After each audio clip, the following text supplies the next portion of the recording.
السلام علیکم ورحمۃ اللہ وبرکاتہ۔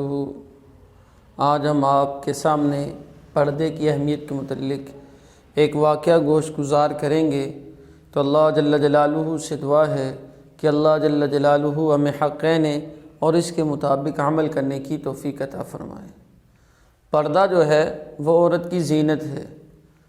جس طرح قیمتی چیز کو کپڑے کے اندر چھپا کے رکھا جاتا ہے، اسی طرح عورت کو بھی پردے کے اندر چھپنے کا حکم ہے، اور پردے کے اندر سے جب نکل جاتی ہے تو پھر دنیا آخرت کی خرابیاں اس کے سامنے، اس کے ماحول کا نتیجہ اور اس کے سامنے آ جاتی ہیں۔ بڑا مشہور واقعہ ہے کہ ایک لڑکی نے اپنے گھر والوں سے کہا کہ میں جوان ہو چکی ہوں، میری آپ شادی جہاں کرنا چاہیں کر سکتے ہیں، لیکن ایک شرط میری ہے، مجھے کوئی اعتراض نہیں، جس سے چاہیں، جس شخص سے آپ مرضی چاہیں۔ والدین سے کہا کہ میں شادی کے لیے راضی ہوں، لیکن میری ایک شرط ہے۔ والدین نے کہا کیا شرط ہے؟ اس نے کہا کہ میری ایک شرط ہے کہ جس کے ساتھ بھی میری شادی ہونا وہ مجھے پردے کی حالت میں رکھے، مجھے پردہ رہنا یہ پسند ہے، مجھے اپنی جوانی کے اندر بے حیائی کے ذریعے دوسروں کی آنکھوں کے سامنے آنا یہ گوارا نہیں کہ کل قیامت کے دن اللہ جل شانہ مجھ سے اس جوانی کا سوال کریں گے، اور میری وجہ سے کتنے لوگ فتنے میں مبتلا ہوئے، اس کے متعلق میں جواب نہیں دے سکتی۔ چاہے وہ مجھے بھوکا رکھے، چاہے پیاسا رکھے، میں ہر حال میں اس کے ساتھ گزارا کر لوں گی، لیکن وہ مجھے پردے کی حالت میں رکھے۔ یوں رشتے آتے رہے، لیکن شرط بڑی کڑن تھی۔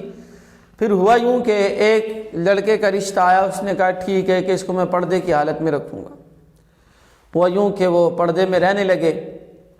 جب ایک بیٹا پیدا ہو گیا، اس کے بعد جس کے ساتھ شادی ہوئی تھی، اس کا شوہر کا کاروبار جو تھا وہ کھیتی باڑی کرتا تھا، تو اس کا گھر جو تھا کھیتی باڑی سے کافی دور تھا۔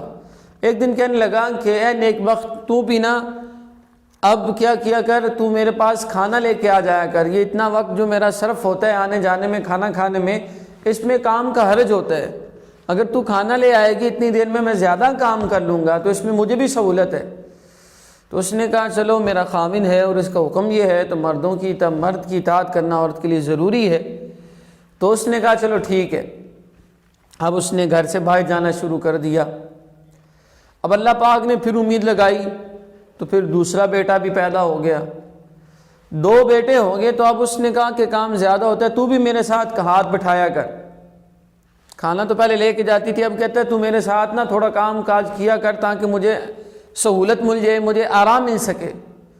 اس نے پھر اس کی بات ماننا شروع کر دی۔ پھر ایک بیٹا پیدا ہوا، 3 بیٹے پیدا ہوئے۔ تو پھر وہ خاوند کہنے لگا اس کو، تو پردہ کہتی تھی، دیکھو جب تو پردے کی حالت میں رہتی تھی تو ہمیں کتنی تنگی تھی، میری کام کے اندر بھی مشکل ہوتی تھی اور کھانا کھانے کے لیے وقت بھی صرف ہوتا تھا، اب تو میرے ساتھ جاتی ہے، اب کوئی حرج نہیں ہے، اس میں فائدہ بھی زیادہ ہوتا ہے، ہم کام بھی زیادہ کرتے ہیں، ہماری آمدنی بھی بڑھ گئی ہے۔ اس نے کہا کہ اگر تو دیکھنا چاہتا ہے نا کہ پردے کے اندر رہنے میں کیا فرق ہے اور پردے کے بغیر رہنے میں کیا فرق ہے، میں ایک سین کروں گی، میں ایک حالت میں بیٹھوں گی، تو نے مجھے دیکھتے رہنا، تو نے کچھ بھی نہیں کہنا۔ اس نے کہا ٹھیک ہے۔ اس عورت نے کیا کیا؟ عورت نے یوں کیا، کہا کہ میں کمرے کے اندر بیٹھی ہوں، تو فلاں کمرے میں سامنے بیٹھ جا، تو دیکھتا رہے۔ اب ہوا یوں کہ جو سب سے بڑا بیٹا تھا وہ آیا، اس عورت نے اپنے بال بکھیرے ہوئے اور اپنے کپڑے جو نا پھاڑے ہوئے ایک عجیب سی حالت کی ہوئی۔ بیٹا آیا، اس نے کہا کہ اماں کیا ہوا؟ وہ کہنے لگی کہ تیرے باپ نے مجھے مارا ہے۔ پہلا بیٹا، اس نے کہا کہ دیکھو میں اس میں کچھ نہیں کہہ سکتی، میں کچھ نہیں کہہ سکتا، وہ آپ کا کیا ہے، شوہر ہے، آپ کا مجازی خدا ہے، اس کے ساتھ آپ کو مل جل کے رہنا چاہیے، اس سے جھگڑنا نہیں کرنا چاہیے۔ چلا گیا۔ اب وہ دوسرے نمبر کا بیٹا آیا، تو اس نے کہا اماں کیا ہوا؟ اس نے کہا تیرے باپ نے مجھے مارا ہے۔ اس نے گالی دی، باپ کو برا بلا کہا، گالی دی کہ باپ کو گالی تک دے دی، اور جو کچھ کی زبان میں آیا اس نے کہہ دیا، لیکن باپ سنتا رہا۔ اب تیسرا لڑکا آیا، اس نے کہا کہ اماں جان کیا ہوا؟ اس نے کہا کہ تیرے باپ نے مجھے مارا ہے۔ اس نے چھڑی پکڑی اور ڈنڈا جو اس کے ہاتھ کے اندر آیا باپ کو مارنے چل پڑا۔ جیسے کمرے میں گیا تو ماں نے پھر وہ چھڑی اور ڈنڈا جو تھا وہ پکڑ لیا، اور پھر اس کو کہا کہ دیکھا پردے کے اندر رہنے کی کیا اور بغیر پردے کے اندر رہنے میں فرق محسوس ہوا؟ اس نے کہا کہ پہلا لڑکا جو تھا وہ ہمارا پردے کی حالت میں ہوا تھا، میں کبھی بھی بغیر پردے کے باہر نکلی نہیں تھی، پردے کے ساتھ بھی نہیں نکلتی تھی۔ تو وہ بیٹا پیدا ہوا، اس نے تیرا پردہ رکھا، ہمیں جوڑنے کی تلقین کی۔ اور دوسرا، جب میں باہر نکلنا شروع کر دیا، تیرے ساتھ کام نہیں کرتی تھی، صرف کھانا لے کے جاتی تھی، اس نے کچھ تیرا لحاظ کر لیا، پردہ رکھا لیکن کچھ لحاظ کے اعتبار سے رکھا، وگرنہ تجھے مارنے کے لیے اتل پڑا تھا، گالی تو اس نے دے دی۔ اور تیسرا، بالکل بغیر پردے کے ہوا تو اس نے تجھے مار دیا۔ پھر اس کو سمجھ آئی کہ واقعتاً ہم دیکھتے ہیں کہ ظاہری طور پر ہمیں کوئی نقصان نظر نہیں آتا۔ یہی وجہ ہے کہ علماء نے یہ بات لکھی ہے کہ جب کوئی انسان کے ماتحت اس کی نافرمانی کرتے ہیں نا، تو پھر سمجھ لیجئے کہ آپ بھی اللہ کے ساتھ نافرمانی کرتے ہیں۔ یعنی آج کل یہ سوال کیا جاتا ہے کہ میری بیوی بھی میرا کہنا نہیں مانتی، میری اولاد بھی میرا کہنا نہیں مانتی، تو اس کی مین وجہ یہ ہوتی ہے کہیں نہ کہیں اللہ کے ساتھ آپ نے اللہ کے حکم کی عدولی کی ہوتی ہے، تو اللہ پاک آپ کو دکھا دیتے ہیں۔ فضیل بن عیاض رحمہ اللہ تعالی بہت بڑے بزرگ گزرے، وہ فرماتے ہیں کہ جب میرا گدھا جب میرا کہنا نہیں مانتا تو میں سمجھ جاتا ہوں کہ میں نے اپنے رب کی کوئی نافرمانی کی ہے۔ یعنی جب انسان کوئی گناہ کرتا ہے تو اللہ تعالیٰ اس گناہ کا اثر اس کو دکھا دیتے ہیں دنیا کے اندر۔ ایک اللہ والے تھے تو ان کو یہ بات سمجھ نہیں آ رہی تھی، بنی اسرائیل کے بہت اللہ والے تھے، ان سے کوئی گناہ ہو رہا تھا، وہ گناہ کرتے تھے لیکن اللہ سے ڈرتے بھی تھے۔ ایک دن انہوں نے سوچا کہ میں گناہ کرتا ہوں، اللہ تعالیٰ، انہوں نے دعا کی، اجتماعی دعا کی، اللہ میں 6 مہینے سے، سال سے ایک گناہ کے اندر ملوث ہوں، تو مجھے اس سے توبہ طائب ہونے کی توفیق عطا، پھر میں اس میں لگ جاتا ہوں۔ تو وہ دل ہی دل میں سوچنے لگے میں اللہ کی نافرمانی تو کر رہا ہوں، ڈرتے بھی تھے، مجھے کوئی پکڑ نہیں آ رہی۔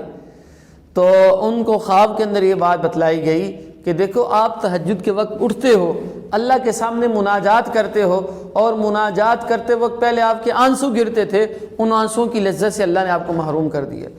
جب کوئی اللہ کے ساتھ گناہ کے ساتھ تعلق بن جاتا ہے نا، تو کوئی نہ کوئی نقصان اللہ دنیا کے اندر دکھاتے ہیں، اگر نہ دکھائیں تو آخرت کی زندگی تو ہے ہی۔ اس وجہ سے ہمیں چاہیے، بالخصوص ہماری نوجوان عورتوں کو، اور اس بات کا اہتمام کرنا چاہیے وہ پردے کی حالت میں رہیں۔ جب پردے کی حالت میں رہیں گی تو اللہ تعالیٰ ان کی اولاد، ان سے ہونے والی جو اولاد ہوگی، ان کی فرما بردار کرے گی، اور اس کی وجہ سے پتہ نہیں کتنے لوگوں کی زندگی جو ہے وہ پاک صاف ہو جائے گی۔ سیدنا عمر رضی اللہ عنہ کے دور کا واقعہ ہے، ایک لڑکا تھا، وہ ایک عورت کو روزانہ دیکھتا تھا، روزانہ اس عورت کو دیکھتا تھا۔ تو اس عورت نے کہا کہ تو مجھے کیوں دیکھتا ہے؟ اس نے کہا کہ میں تجھ سے شادی کرنا چاہتی ہوں۔ اس نے کہا کہ ایک کام کر لے، اس کے بعد تم اس سے شادی کر لی۔ میں کہا کیا کام کروں؟ اس نے کہا کہ 40 دن تک تو سیدنا عمر رضی اللہ تعالیٰ کے پیچھے نماز پڑھ، اس کے بعد میں تیرے سے ساتھ نکاح کرنے کے لیے تیار ہو جاؤں۔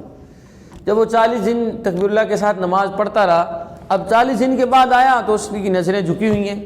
اب عورت نے کہا کہ اب تم مجھے کیوں نہیں دیکھتا؟ اس نے کہا میں نہیں دیکھ سکتا۔ وہ گناہ تھی، نحوست تھی، اس ایک عورت کی نحوست جب اس پہ پڑتی تو اس کی وجہ سے اس کے دل کے اندر جو نا اندھیرا سا پیدا ہو جاتا، اس اندھیرے کی وجہ سے وہ گناہ کی طرف راغب ہو جاتے۔ تو یہ بے پردگی ہے، اور پردے سے ہٹ جانے کی وجہ سے بہت سے فسادات آتے ہیں۔ تو اللہ جل جلالہ سے دعا ہے کہ اللہ جل جلالہ ہمیں اور ہماری ماؤں بہنوں کو پردہ کرنے کی توفیق عطا فرمائے، اور ہمیں بھی صحیح معنوں میں ان سے حیا کرنے کی توفیق عطا فرمائے۔ وآخر دعوانا ان الحمد للہ رب العالمین۔